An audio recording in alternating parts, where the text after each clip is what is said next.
Hey everybody, it's great to have you with us. My name is Chris Murphy, and with me is Patrick Sukup. We are the co-hosts of the Fort Collins Fellas podcast. Patrick, why don't you tell our listeners and viewers a little bit about the podcast and why we started it? If you're coming to listen to the Fort Collins Fellas, you're coming to get all the information necessary and needed to live the best life possible in Fort Collins, Colorado. Let's go.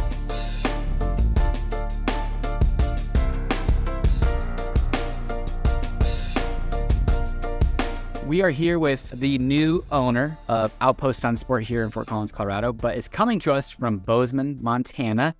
Riley Sidaway, thank you for joining us. I appreciate you. This is Fort Collins Fellas, and we are talking to you guys about all things Fort Collins. So let's get into it. Yeah, thank you, Riley. Appreciate it, man. Yeah, my pleasure. Glad to join. How's the snow in Montana right now?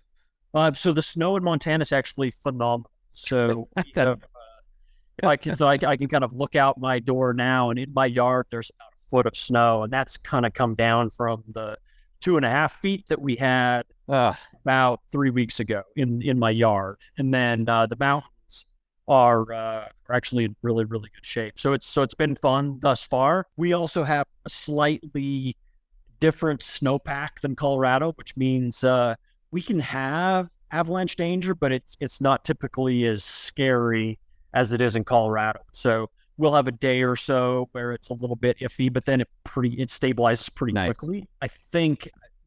I'm not kind of tuned in to the physics of all of that, but we have a little bit higher kind of humidity here in Montana, which is kind of surprising. Oh, interesting. And we're kind of this blend between Colorado, kind of 300 sunny days per year, and Seattle, which is 0 sunny days per year in the winter time. And so like today it's overcast a lot of winter days here, but then we do get those bluebird days. And so I don't know if that's a contributor, not sure. Well, I just knew that the year that I'd have a baby, it would be an amazing snowfall, and I would miss out on all of it. So that's just wanted to confirm. I know I have that Jackson Hole's getting great snow, Steamboat's getting great snow. So yeah, Steamboat. I just looked at the numbers at Steamboat. They look like it's just off the charts there. Which is my buddy's up there right now sending me photos. He got like a foot 2 nights ago, another foot last night. I'm like, stop texting me. Yeah. And then I have friends in Utah that have been telling me the snowpack is doing pretty well there. And so I'm actually really happy to see that the snowpack kind of seems to be above normal throughout the entire West. It's obviously something that we need desperately for a couple of reasons. Number one, we've kind of had 4 or 5 years of just kind of snow years, which we've still been able to get out and enjoy it, but it could be better. And I just think it's better for just kind of better for your business, everyone, everything. Right. Like I got to imagine like these big snow years are great for you guys. Oh yeah. I mean, snow on the ground here has been incredible for our location in Bozeman. And it's a little bit different with Fort Collins because typically, as we've kind of been dealing with a little bit of warming, Fort Collins doesn't see as much on-ground snow. But so then it's more focusing on how much snow the resorts are getting. And that's kind of the barometer that people are using to kind of guide, am I going to go out this weekend? Or what am I going to do when it could be 45 degrees in the middle of winter? That's actually perfect. So I'm glad that we're having this conversation because I think it'd be great for somebody to hear, how did you get involved with Fort Collins Outpost Sunsport?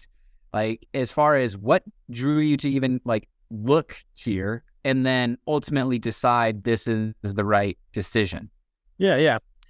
So about 5 years ago, we started our location in Bozeman, which is called Up to Pursuits. It's a backcountry specific shop with some climbing because we kind of had a hunch that there were a lot of backcountry skiers in Bozeman. We didn't really know the numbers, but we also knew that there were a ton of ice climbers in Bozeman just because Bozeman has such phenomenal ice climbing.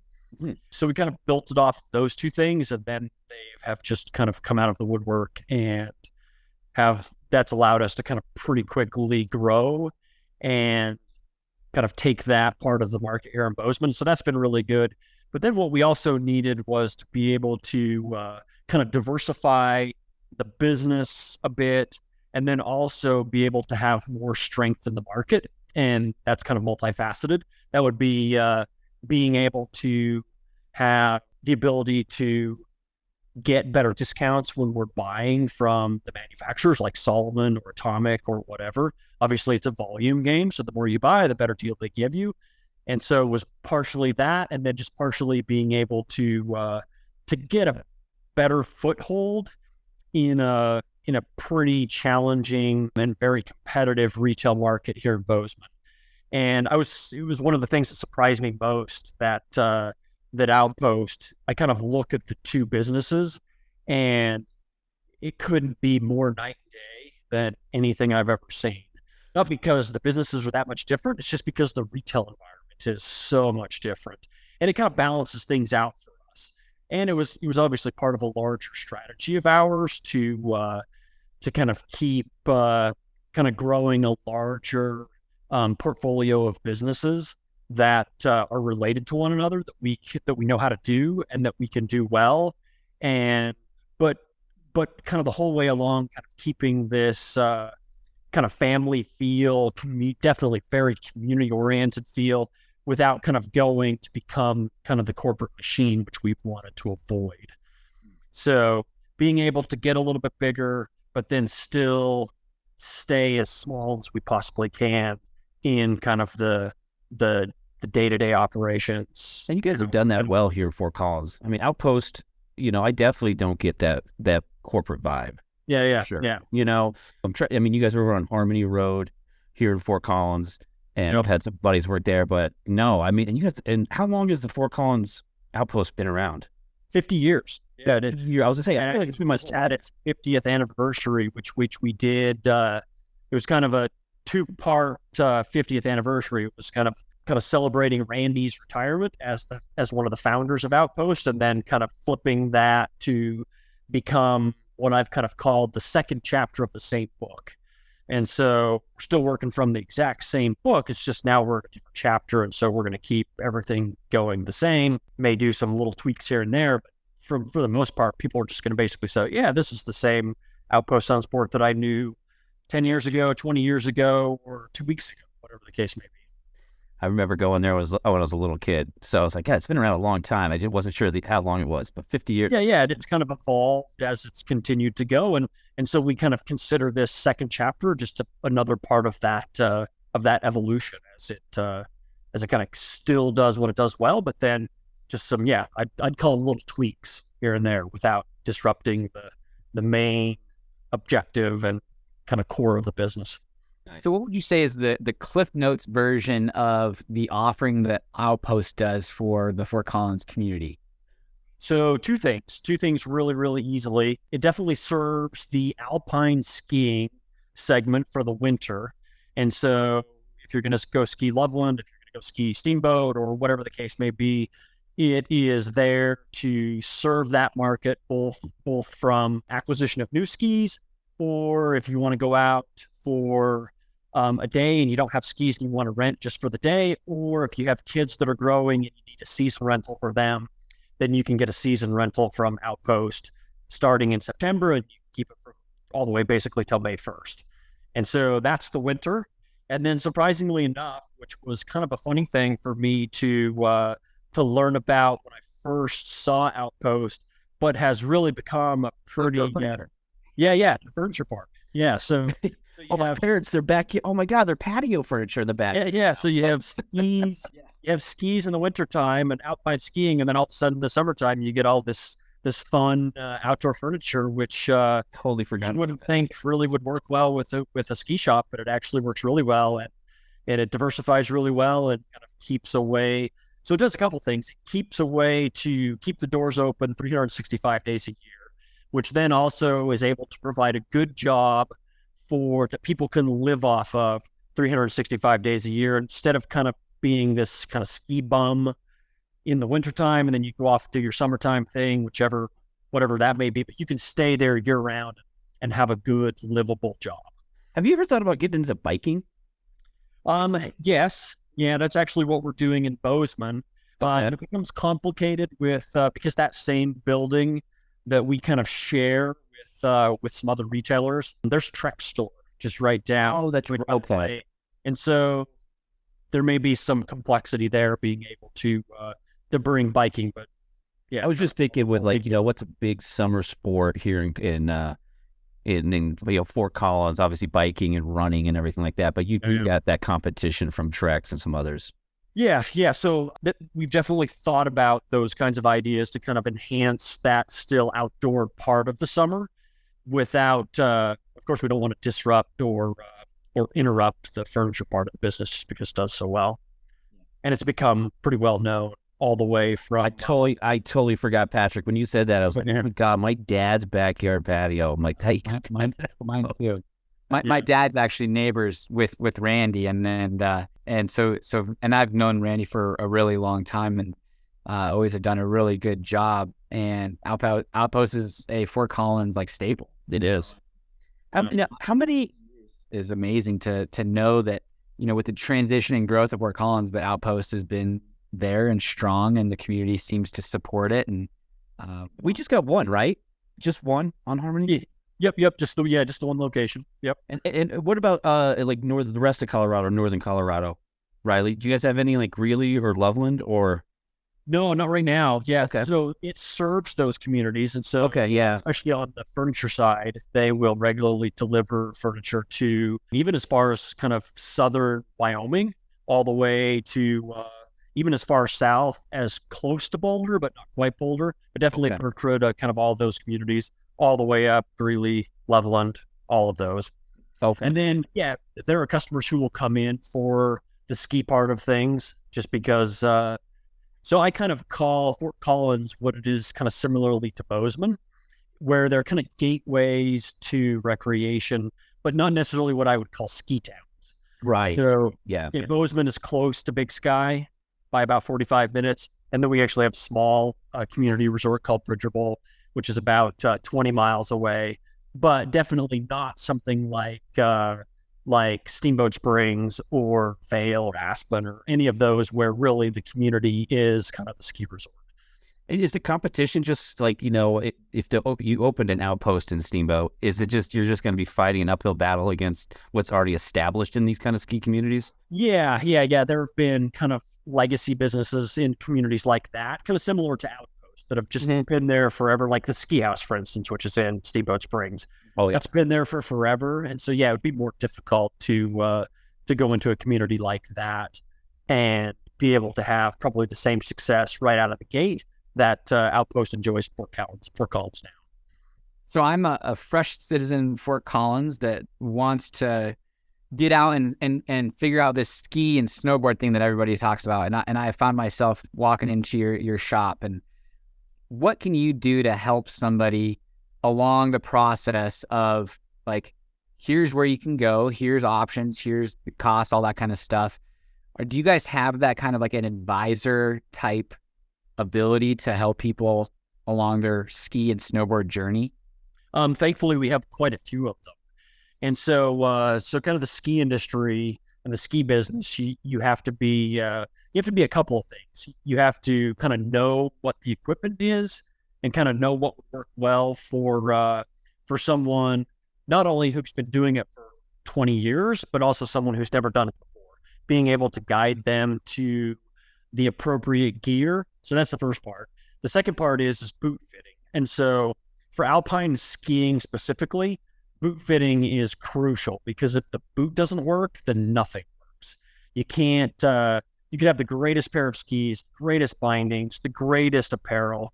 And if your boots don't feel good or if they don't perform well, nothing worse than a bad fit boot. Yeah. So really that's where it starts. And so that's the most time spent is really dialing in the boot and being able to kind of help someone know what is a good fitting boot and what isn't. And so people may do a lot of online research and they may say, nope, it's this boot. This is the one that I have to have. And then kind of turns out that based off of kind of foot shape or whatever, that boot doesn't work. And it doesn't mean that you still can't have a great ski experience because you're not in the boot that you wanted to be in. We just find the boot that's right. And then that makes the skiing experience what it. Riley, would you recommend people do like the form fitting? When you go and get your, like, especially if you're going to be buying a new pair of boots, my brother-in-law, he's huge on that, and that made a huge difference for my wife. She's going in there and they'll like almost form like the boot to your foot, and so you're not buying something like off the rack and you're having issues. Yeah, and what it's really come down to is the ski industry has been really good at making boots that work for everyone. And then what we do on the custom side is we create a custom insole, which is then basically the exact shape of your foot. And then that's what makes the whole system work. And then if we need to do any shell modifications to the boot, then we can definitely do that, where you may have a little bit of pressure on the outsides of your foot. We can just kind of blow that out a little bit and then make that work really, really well. But really, it's that kind of custom insole that customizes the boot to exactly to your foot. But yeah, there are boots that we can completely mold to. And then Riley, to kind of piggyback on Patrick's question about, you're walking into your shop and you're going to get taken care of.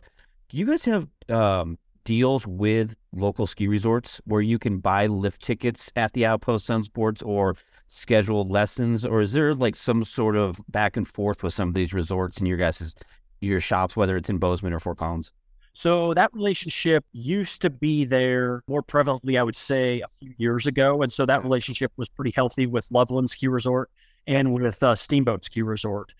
What has happened in the industry is now that the Epic Pass and the Icon Pass have come out, then the ski resorts they haven't been as motivated to maintain those individual relationships, just because everyone's going for either the Icon or the Epic Pass. And so they just kind of know that's what people are going to do. And so it's more work for them to try to maintain those relationships. But we still have a good relationship with both of those resorts and are still partners with them and making sure that people know where to go. And you could buy those passes at Outpost, right? You can't now. Yeah. So you can. Okay. Yeah, they've actually discontinued it. Loveland was kind of the last one you could do that with, and they decided to discontinue that program, and really kind of goes back to the Epic and the Icon Pass. Okay. That's good to know. Off the top of my head, I'm not sure if you know this, but what's an Epic Pass or Icon Pass going for in 2023, I guess you'd say, or maybe 2022, 23 season? I feel like I should know this too. Yeah. For Colorado, it varies because you can kind of customize the days and kind of resorts you want to go to. And so I think it can be as low as kind of the mid 200s, and then kind of goes up from there depending on if you want to venture outside of Colorado. So for instance, I think it's the Icon Pass that actually includes Big Sky, Montana. And so as you start to gain more of those resorts, so say you wanted to spend some days at Big Sky, you wanted to go to like Snowbird, Utah, and ski there.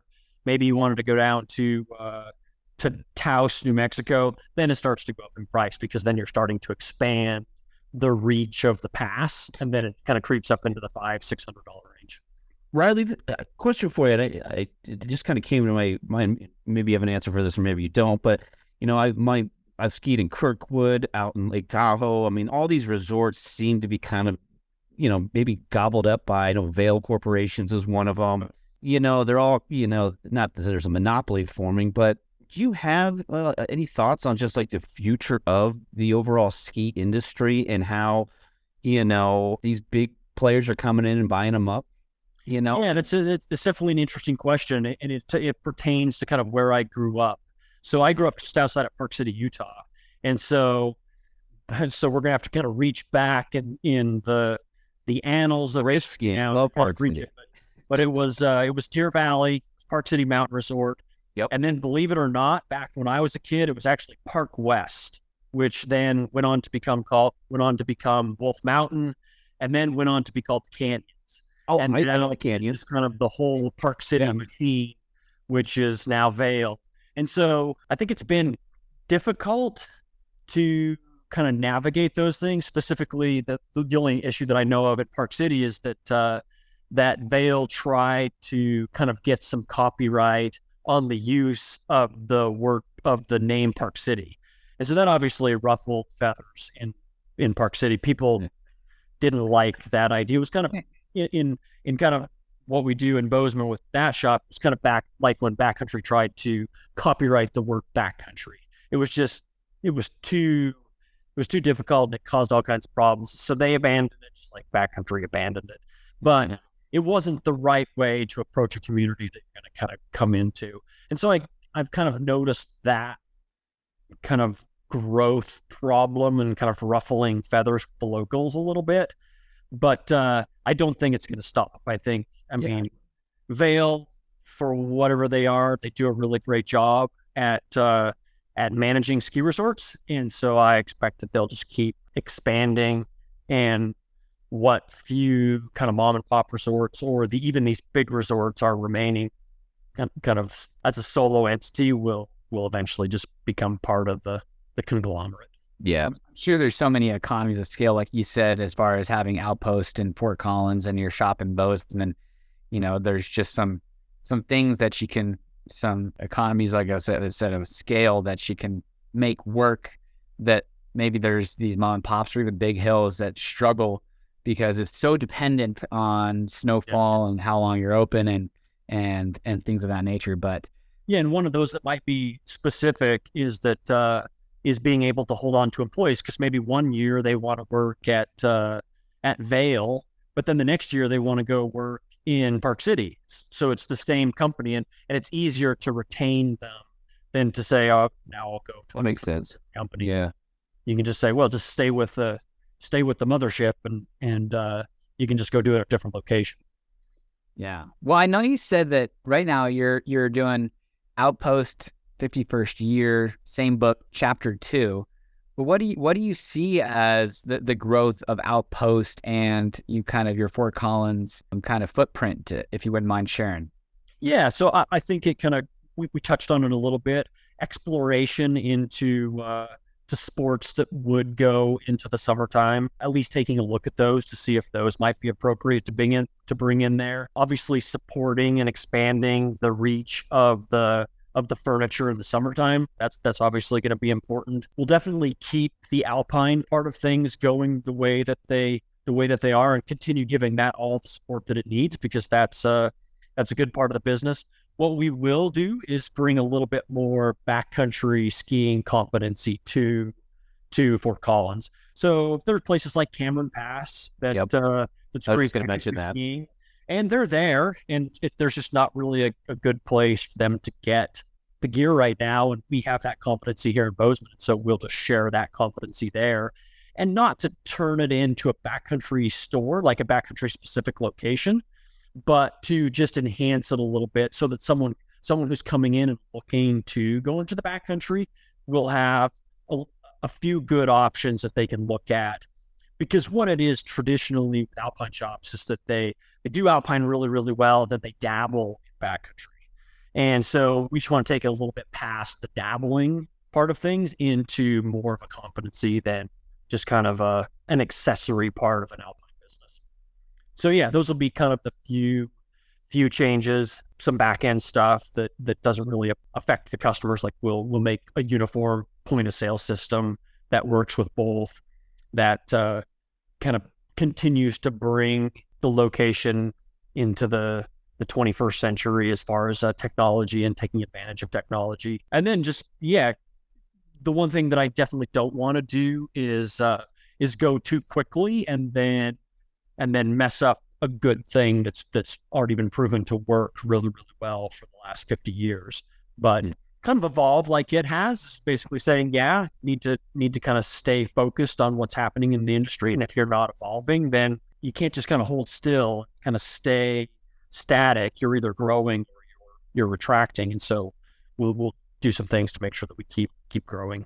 Well, I think, one of the things, whether it's a good thing or not, up for debate, I'm sure, from all sides of people here in Fort Collins, but there has been a substantial amount of money that has moved into the town. People of here that are like the number one reason from people moving all over the country to Fort Collins is an active lifestyle, like an intentionality behind what they're living and how they're living.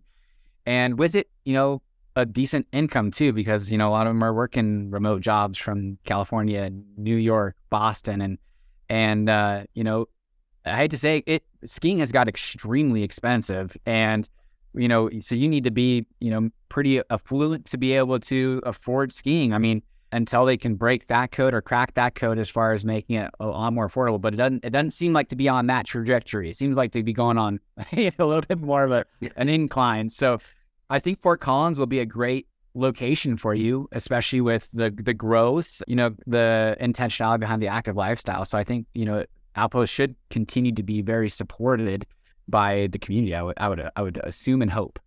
Yeah, and that's where I kind of go back to calling Fort Collins a great gateway to recreation city. It's not so big that you can't go get on a trailhead and not be able to have a place to park, but because I have friends who live in just outside of Denver and kind of the metropolitan area there, and it's difficult to access recreation there.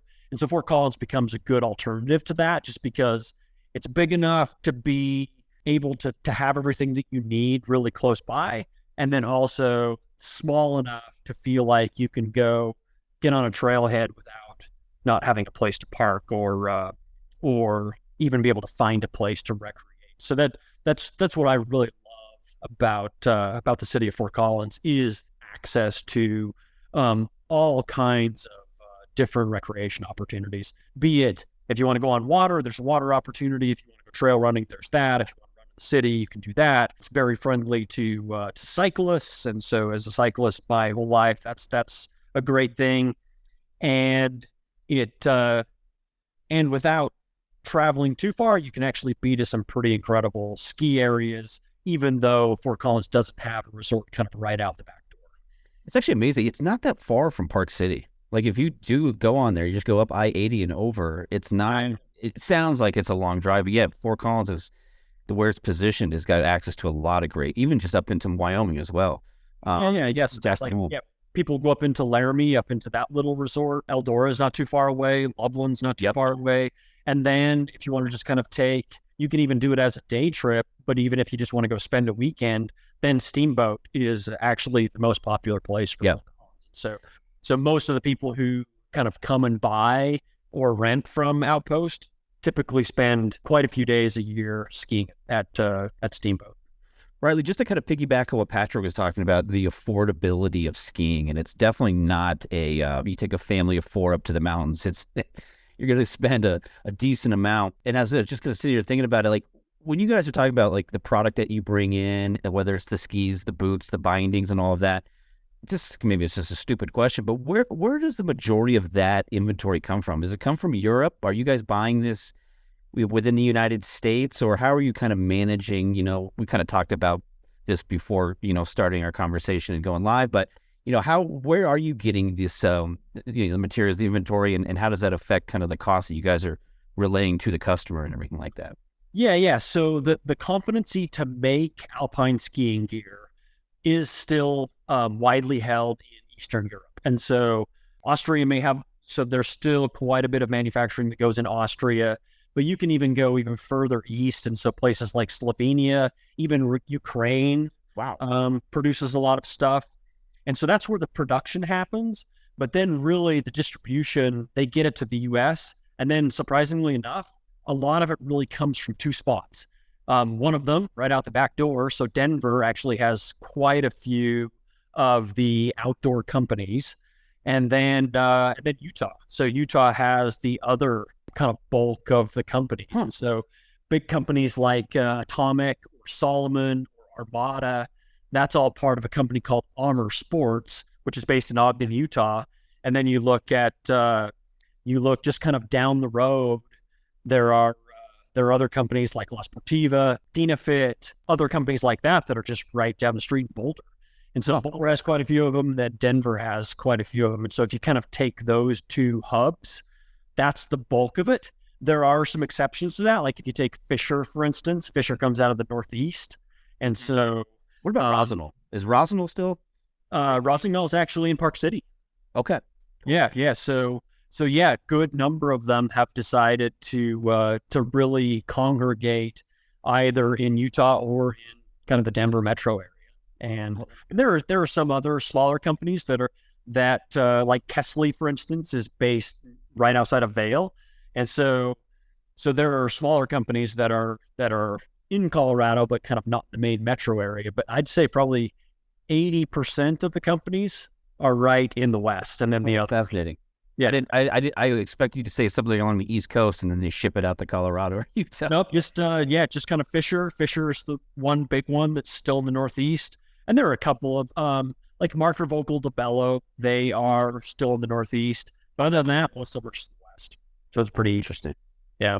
Well, we're kind of coming to an end of the podcast, and one thing you'll have to know, I don't know how familiar you are with Fort Collins or how much time you've spent here, but I'm sure just like a lot of smaller communities, we hang our hat on craft brewing. And the question that we ask everybody before is, if there's a sunny Friday afternoon, what patio in Fort Collins would you like to hang out on? And I guess we'll have to change it. Have you spent any time on any patios in Fort Collins drinking a beer? Yes. So just for ease, right across the parking lot from Outpost Sunsport is there's Buena Vida. Yeah, the Buena Vida. Yeah, and I was going to say the margaritas, Mexican food, and so that's typically where I find myself on a sunny afternoon is enjoying some great Mexican food there. But like Fort Collins, Bozeman also has a lot of great craft beer, and so yeah, that's where I'd probably spend my easiest afternoons, just because it's right across the parking lot. But I'm still exploring. So that's, and you'll have to explore the common denominator amongst everybody is pretty much Odell's, but there's some sprinkled in, Cooper Smith, Barge, one popping up. Yeah, exactly. So Stodgy is Stodgy, yeah, Stodgy, yep, is a pretty popular one. But there's no shortage. So when you're here, and if your son finds his way to CSU, and when he comes of age, you'll have to explore some brewery scenes here. Yeah, so actually, Fort Collins, the reason why it even made sense for us is kind of back in a prior part of my career. I actually lived in Steamboat Springs for a number of years, and I worked for Smartwool when Smartwool was still based as an independent company in Steamboat. It was actually in kind of what was going to be the major airport. So it was the terminal building in Steamboat, which kind of has its own story. But so yeah, I spent there, and then our way to get to the Front Range was to go through Poudre Canyon and go into to Fort Collins, and so that was really our gateway to the Front Range, and so it was where we would go eat at restaurants. It was kind of where we would kind of enter and exit the Front Range, and so it really started off as kind of being a place that we really enjoyed coming to pretty regularly when I lived there, and then. My parents actually live in Colorado now. They actually live just south of Colorado Springs in Pueblo West. And so even there, I kind of look at, if I could live anywhere in Colorado, where would it be? It would be Fort Collins, because it's still close enough to my family, but still has a lot more recreation opportunities that in kind of a little bit cooler weather than Pueblo does, and just a little bit easier access than Steamboat does, even though Steamboat still holds a place in my heart. But Fort Collins, it's the spot. Riley, we got to get you on the Fort Collins marketing team there. That was a great pitch, buddy. Yeah. It's a cool town. It's basically just a bigger version of what Bozeman is. So Bozeman's a college town. It's a gateway to recreation, and Fort Collins is a college town. It's a gateway to recreation. It's just a little bit bigger. And so I basically gateway to recreation. I go one place that's home, and I go another place that feels exactly like home to me. So it was easy. Well, I hope that Fort Collins does right by you and does right by Outpost. I'm sure it will, and that you find nothing but success with your purchase. And I'm sure Randy, is cheering for you as well. We, us weirdos, that are like from and around Fort Collins for more than a few decades, really want to make sure that the people here and the businesses here succeed. So hopefully we can continue to support you. Yeah. The community part of things is extremely important to us. Being able to be a good place for people to work, that's extremely important to us. And then just being part of a great community. I mean, it's so kind of every other week I travel back to Fort Collins, and I look forward to it. It's I spend a week there, and it's a fun time to spend there. I can do exactly the same things that I do here. Actually, I was just at a bike shop here in Bozeman, packaging up one of my bikes to ship it to Outpost so that I can have a bike that's just sitting there. Oh. Just because it's I love riding a bike, and Fort Collins is a great place to ride a bike. So I look forward to being able to ride a bike earlier there than I can here. It's like I'm not going to be able to get on the roads here until like June, whereas like March, I'll be able to start riding the road. So this is fantastic. You know what's crazy? We'll wrap this up real fast, but I was out riding yesterday, and the trails in Fort Collins, they or the Pooter Trail, the Spring Creek Trail, they do a phenomenal job of clearing those trails when there's snow on them. I mean, within a day or two after a storm, you can get out there on your bike and it's clear. It's perfect. Absolutely. Yeah. Love it. And folks have this rule of like, not that I subscribe to it, but there's like a cycling group. If it's above 40, they're riding. And I'm like, no, I'm good. I'm like 50, 55. Like I'd admit, maybe I'll be out there, but 40, nah. Yeah. I don't think I have enough substance on my body to keep myself warm below 50 on a bike anyway. No. Well, Riley, I appreciate having you on, and thank you for taking the time. I'm sure you're going to do great things with Outpost. And if anyone is looking for ski rentals, furniture in the summer, we'll provide all your contact information in the notes and make sure that people are directed where they need to go if and when they're looking for that kind of information. Sounds great. Yeah. Appreciate the time. Love chatting with you guys. Thanks, Riley. Appreciate it, man. Okay. All right.